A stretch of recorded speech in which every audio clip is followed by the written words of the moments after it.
Friends, ఇప్పుడే అందిన వార్త. కాంగ్రెస్ కు ఓటు వేయాలన్న కేటీఆర్ తీవ్ర టెన్షన్ లో నాయకులు అంటూ వార్తలు అయితే వస్తున్నాయండి. దీనికి సంబంధించి వివరాలు చెప్పడానికి వీడియో చేయడం జరుగుతుంది. చాలా మంది వీడియోస్ ఉన్నారు కానీ సబ్స్క్రైబ్ గా మర్చిపోతున్నారు. దయచేసి ఛానల్ సబ్స్క్రైబ్ చేసుకొని బెల్ ఐకాన్ ఆల్ మీద ట్యాప్ చేయండి. ఇటువంటి ఇంపార్టెంట్ ఇన్ఫర్మేషన్ మిస్ అవ్వకుండా మీ ఫోన్ నోటిఫికేషన్ వస్తుంది. చాలా మంది మీరు చూస్తున్నారు కానీ లైక్ చేయడం లేదండి. దయచేసి లైక్ చేయండి, ఇన్ఫర్మేషన్ అందరికీ తెలుస్తుంది.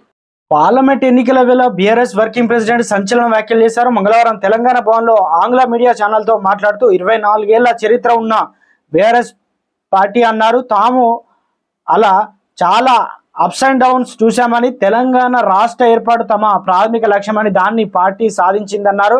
రాష్ట్ర ఏర్పాటు తర్వాత స్టేట్ను పాలించే గోల్డెన్ ఛాన్స్ తమకు వచ్చిందన్నారు. మేము పాలనలో బెస్ట్ ఇచ్చామని, కొంతమంది పార్టీని విడితే మరికొంతమంది పార్టీలో చేరుతున్నారని తెలిపారు. అయినా ఇదంతా పాలిటిక్స్లో కామన్ అన్నారు. ఇప్పటికే రాష్ట్ర ప్రయోజనాల కోసం పోరాడుతున్న పార్టీ టీఆర్ఎస్ బీఆర్ఎస్ఏ అన్నారు.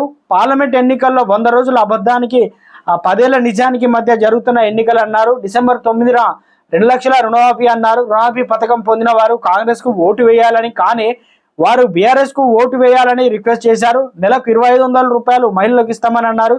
ఇప్పటికే ఈ స్కీమ్ పొందిన వారు కాంగ్రెస్ పార్టీకి ఓటు లేని వారు బీఆర్ఎస్ కు ఓటు వేయాలని అన్నారు.